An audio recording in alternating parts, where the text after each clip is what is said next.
Autolite and its 98,000 dealers bring you Miss Agnes Moorehead in tonight's presentation of Suspense.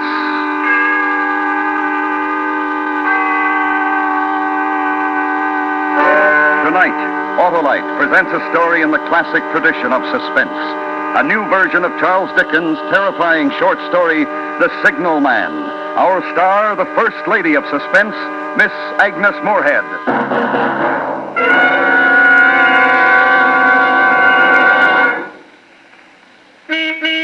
Why, it's Oscar, the super smooth and scintillating sedan. Super smooth is right, Harlow. I'm equipped with an Autolite electrical system. Ah, there's none better, Oscar, and it's because your Autolite electrical system is designed to operate as a team with all units and component parts related by Autolite engineering design and manufacturing skill to give you the smoothest performance money can buy. I know how important the electrical system is, Harlow. Sure you do, Oscar, and you know, too, how important it is to have only Autolite original service parts used when replacements are needed. Because only these parts are designed by Autolite engineers who design complete electrical systems used as original equipment on many leading makes of our finest cars, trucks, and tractors. So, friends, always insist on Autolite original service parts for your Autolite-equipped car. It pays in performance. And remember, from bumper to tail light, you're always right with Autolite. And now, Autolite presents transcribed The Signalman, starring Miss Agnes Moorehead, hoping once again to keep you in suspense.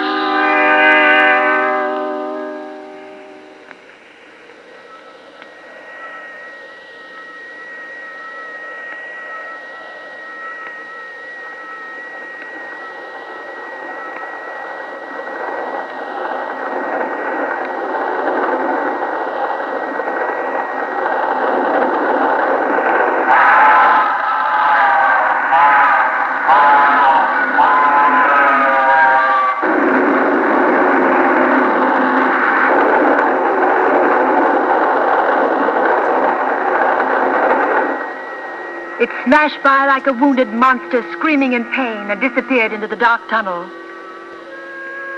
In those brief seconds, I had relived the emotions of my childhood. I still trembled with the child's terror and fascination that had surged through me the many times I stood here 20 years before. Nothing had changed. The steep, dripping wet walls of jagged stone that led down to the tracks, the gloomy mouth of the tunnel, the small signalman shack huddled against the side of the cutting. Even the job was held by the same man, they told me, in the village. He stood there in the glow of an angry sunset, furling a signal flag around a short pole. I called to him. Hello! Hello! Instead of looking up at me, he turned tensely to stare toward a red signal light that glowed at the mouth of the tunnel. Hello! Below there! He finally turned, slowly it seemed to me, even fearfully, and looked up. He stared at me unanswering. I was afraid the suddenness of my call had unnerved him. I tried to compensate by being overly casual. Hello! I would like to speak to you. Is there a path I can use to come down? He stared silently a while longer, then finally pointed his flag to a spot in the cutting embankment. It was a zigzag path with small footholds cut through the clammy stone. The track seemed a mile below, but I was determined to get down. Midway, I sensed a vague vibration of earth and air, like a sound that could be felt but not heard. I tried to fight down a fear that suddenly gripped me. The air was filled with a violent pulsation. It seemed to have a force that could draw me down. I threw my hands up to my eyes as though to shut out some terrible sight. I flattened myself against the jagged rock and clutched hard.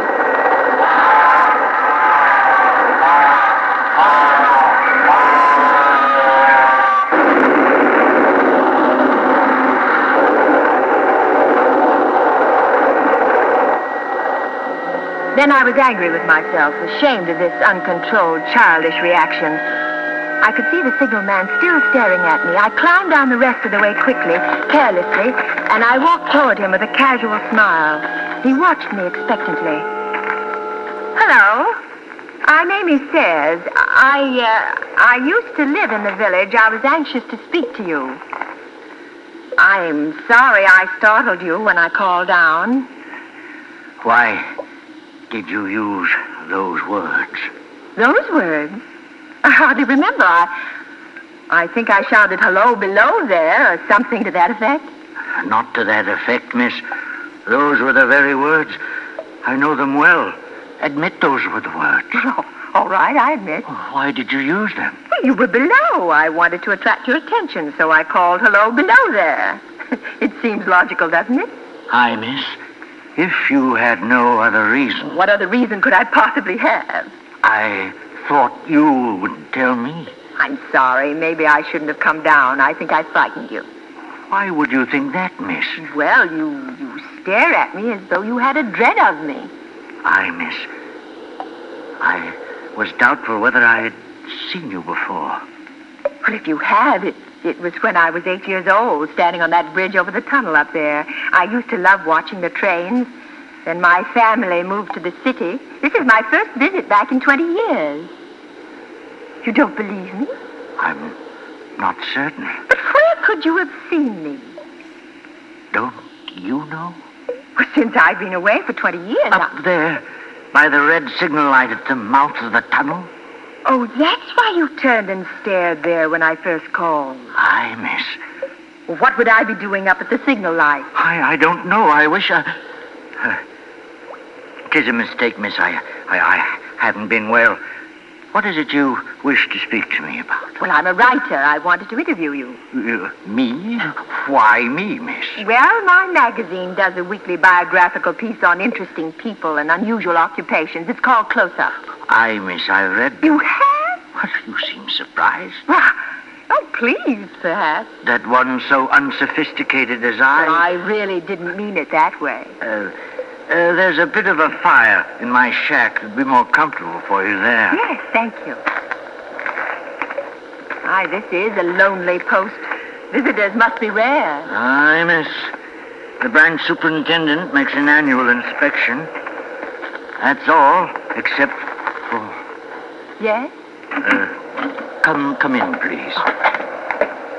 Oh, how snug and comfortable. Well, most of my waking life is spent here. I've tried to make it pleasant. And you've succeeded. You were speaking of visitors just as we came in. I'll put this chair nearer the fireplace. Thank you. One chills out there. I say, you have a fine collection of books. They've given me much companionship in the long nights. Pretty weighty companions. Gibbon's Decline and Fall. Burton's Anatomy of the Melancholy. Darwin... Do they surprise you again, miss? May I be frank? I'll have to be if I'm to succeed with the article. My editor is only interested, in the... Odd? The unusual. And the level of my reading seems above the level of my station. Not many people in any station these days. Oh, come, miss, 'twas you called for frankness. Thank you, sir. Why would a man with a mind capable of absorbing these subjects stay on a desolate job like this? Good, miss. And I take no offense. You see, I had when young been very interested in the natural philosophies. Oh? I set my course, I studied hard, planned the future. Then I ran wild, misused my opportunities, went down, I've never risen again. But I've no complaint. I've made my bed, it's too late to make another. Maybe you gave up too soon. No, miss. No, there are forces beyond us that shape us.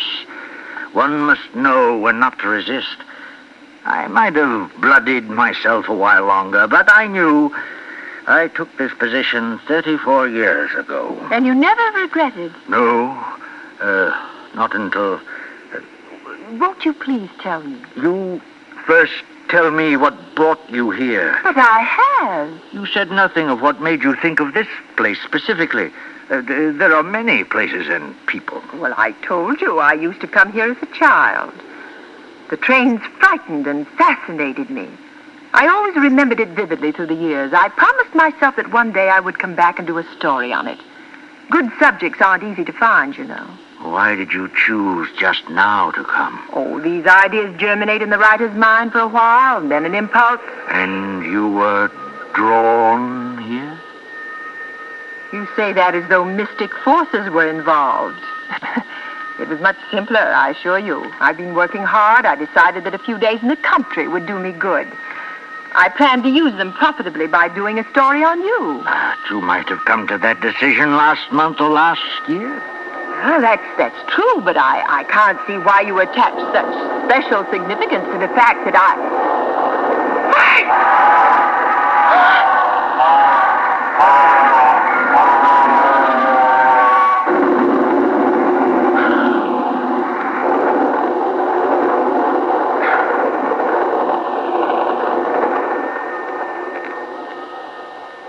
Why do they frighten you so? Now, wouldn't you think I might outgrow that silly, childish... Well, if I was drawn here, as you say, I guess it was to see whether I had. The modern psychiatrist would say it was a desire to relive a childhood experience. Aye, miss. There are many answers. Why are you staring at me so? Oh, was I staring at you? Please, you promised something is preying on your mind. Can't you tell me?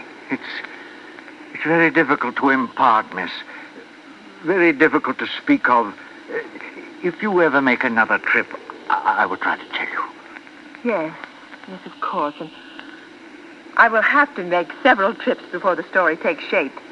When may I come again? Tomorrow? Oh, aye, miss, if you wish. I'll come at 11.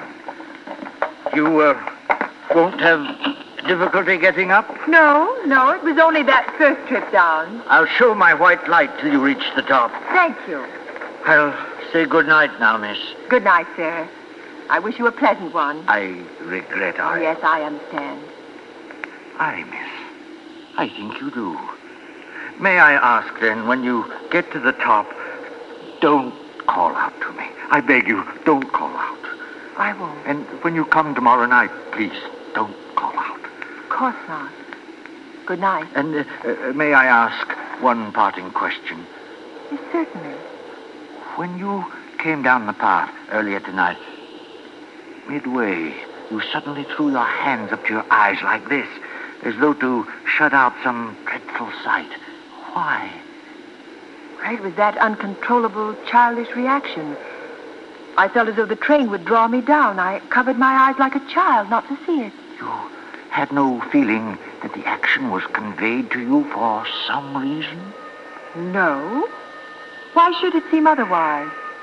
Because there has been someone at the red light at the mouth of the tunnel each night for a week now, holding its hands up to its eyes like that, as though to shut out some terrible sight.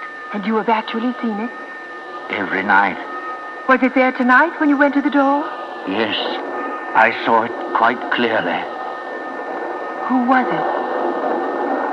You.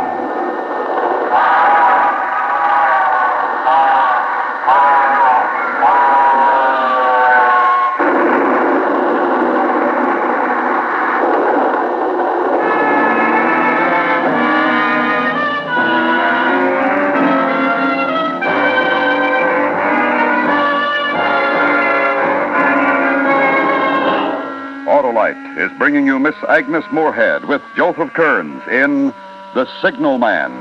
Tonight's presentation in radio's outstanding theater of thrills, Suspense.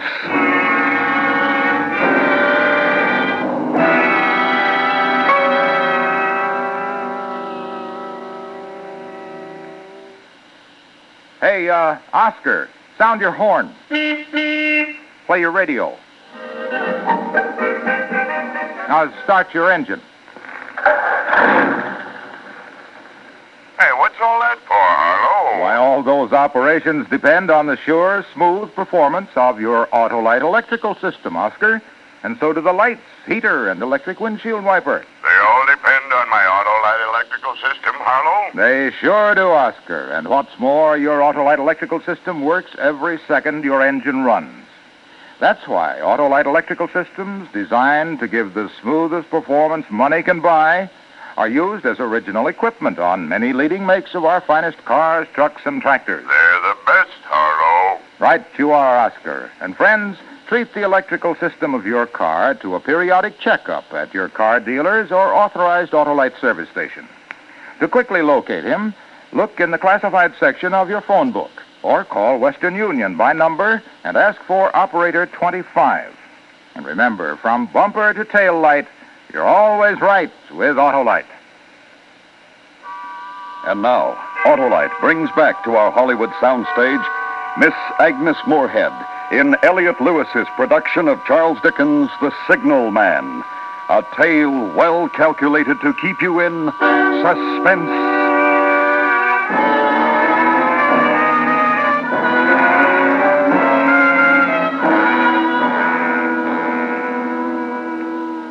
I returned the next night as the distant clocks were striking 11. The signalman waited for me at the bottom of the cutting with his white light shining. We walked silently to his shack, entered it, and sat down by the fire. I didn't wish to press him, so I said nothing. He stared at the burning embers for a moment. Then he turned to me. I'm going to tell you, miss, as best I can, of what troubles me. I'm glad. I mistook you for someone else last night. Troubles me. The mistake? Oh, the someone else. Who is it then? I don't know. What does it do? This time it stands with its arm across its face. The right arm is waved violently this way, as though to say, for God's sake, clear the way, clear the way. You've heard those words? Not certain, not about these specific words, but I've heard it call before. When? Oh, one moonlight night about a year ago, I was sitting here when I heard a voice cry, "Hello, below there." Oh, that's why you were so startled when I used the same words. Hi, miss. I ran to the door and looked out and saw this someone else standing up there by the red light near the tunnel, waving its arm as I just showed you. The voice was hoarse with shouting, and it cried, "Hello, below there! Look out, look out!" I caught up my lamp and ran toward the figure, calling, "What's wrong? What's happened? Where?" And when I got to the light, it was gone. Did you see where? The tunnel was the only place it could go without passing me. I ran into the tunnel for 500 yards and searched around with my light. Then I ran back here and telegraphed both ways. An alarm has been given. Is anything wrong? And the answer came back both ways. All well. Yes, of course. Now, I'm going to take advantage of last night's permission to be frank. You've been here more than 30 years, haven't you? It isn't the most cheerful place in the world with that moaning wind through the tunnel and the wild harp it makes of the telegraph wires. It's understandable that you could have the illusion that you heard a call. And anyone staring at the dark long enough, as you did from the door, can imagine seeing something. You've let it prey on your mind so long it seems real.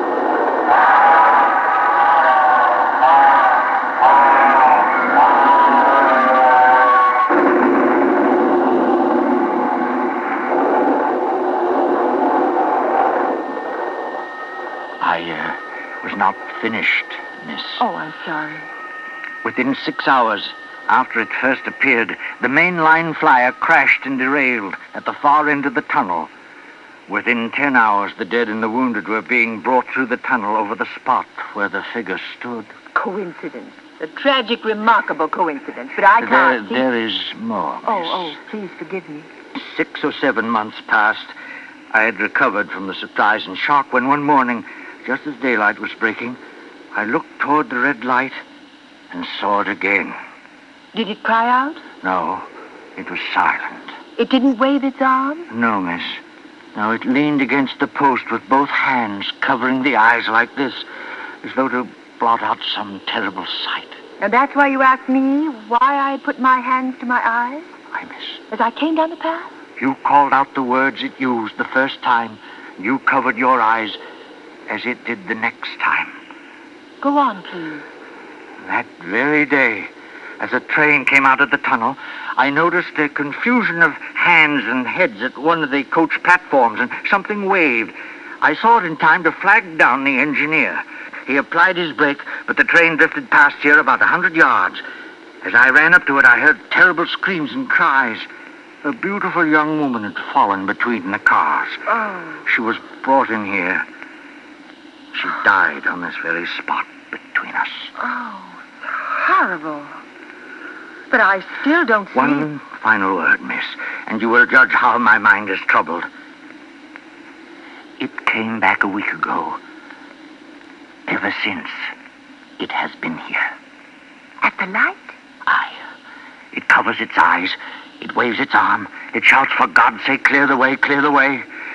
I have no rest or peace for it. It calls to me many minutes together in an agonized manner. Below there, look out, look out. It stands waving at me. It sounds the telegraph ticker. Did it sound the ticker last night while I was here? Twice. Oh, I assure you it did not sound. It was your imagination. I have never made a mistake as to that, miss. I don't wonder that you failed to hear it, but I heard it. Do you hear it now? Aye. What is it saying? It isn't clear. It only warns. But it doesn't say against what. It only... If I only knew what it meant. What is the danger? Where is the danger?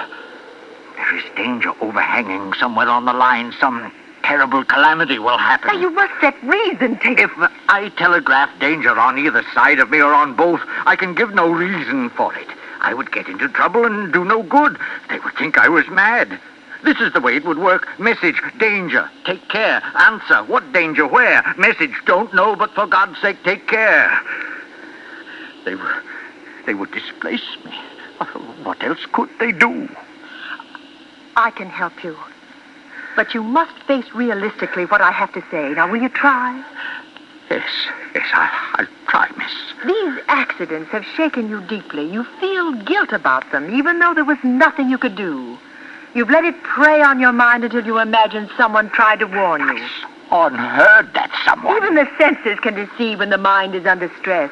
Men dying of thirst on a desert imagined lakes and hearing running streams. The bodies of the dead were real enough. I'm speaking of what you imagined after the accident.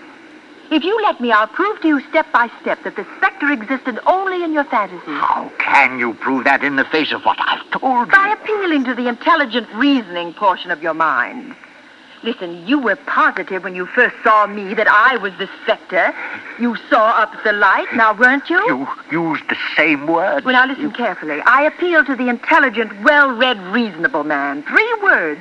Hello, below there. I was 500 yards away at the top of the embankment, and you were here, below, with darkness falling, and 3 words made you positive you had seen me before. Can't you see you were trying to fit something to what you already believe? But then you put your hands to your eyes like... Further proof. You've allowed yourself to believe some disaster is about to befall. When I covered my eyes because of a childish fear, you fitted that to what you already believed. The telegraph ticker wasn't... You must hear me out. Would you at any other time, or would anyone at any time, believe that a telegraph ticker could sound in a room this small and be heard by one person and not another? I told you... And now the most important proof. You said that when you went to the door last night, it was there by the red danger light. Aye, it was. Will you come to the door with me now and tell me if it is still there? Do you see it? No, miss. It is not there. Agreed. And now I'm going to prove that it never was there. I studied the light from the top of the hill before I came down tonight. The post is at least 7 feet high. The light is shielded with a hood. Even if a person stood directly under it or in front of it, they would be in complete shadow, in darkness. You couldn't see that person from this door, and you couldn't see that person if you walked to within a foot of her, or him, or it. I'm going to walk up the incline to the light and prove that to you now. I walked up the inclining tracks toward the red light at the mouth of the tunnel. The chill, dank wind had an edge like a cold knife.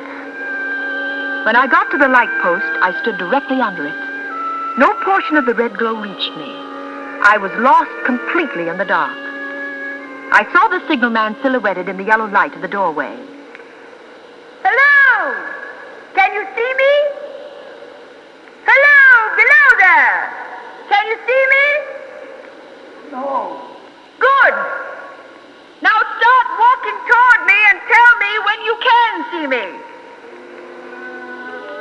He stepped between the rails of the northbound track on a line with the red signal light and walked toward me. Then the icy hand of my childhood dread gripped me. There was a vague vibration of the earth and air. Far behind him, coming up the grade fast, I could begin to see the glow of the locomotive's light. Look out! Look out! The dogs say clear the way! Clear the way! He walked as though in a spell. He didn't hear me, or wouldn't hear me. I threw my left arm up to my eyes and waved my right arm frantically. Below there! Look out! Look out! Clear the way! The dogs say clear the way!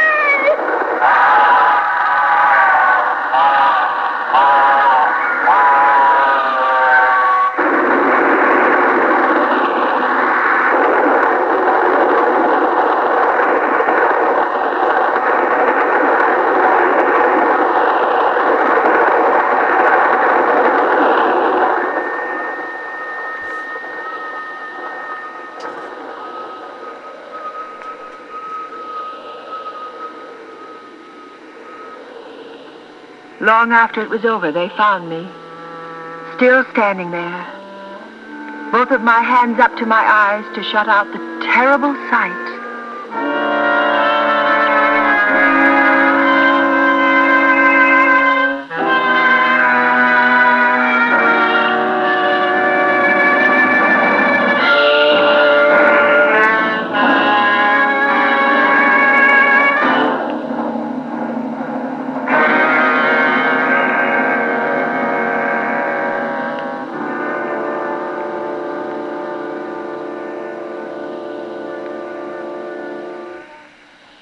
Suspense, presented by Autolite. Tonight's star, Miss Agnes Moorehead. This is Harlow Wilcox again, speaking for Autolite, world's largest independent manufacturer of automotive electrical equipment. Autolite is proud to serve the greatest names in the industry. That's why during these early months of 1953, the Autolite family joins again in saluting the leading manufacturers who install Autolite products as original equipment. Just 2 weeks from tonight, as a climax to this year's Autolite Family Salute program, we will present the exciting story of the first and only round-the-world auto race. Our star will be Van Johnson, and the program will be broadcast direct from the Grand Ballroom of New York's Waldorf Astoria Hotel, where the great Easter Parade of Stars auto show will be in progress. That's Monday, April the 6th, for the auto race that stirred the world. And, of course, be sure to join us next week for another story of suspense.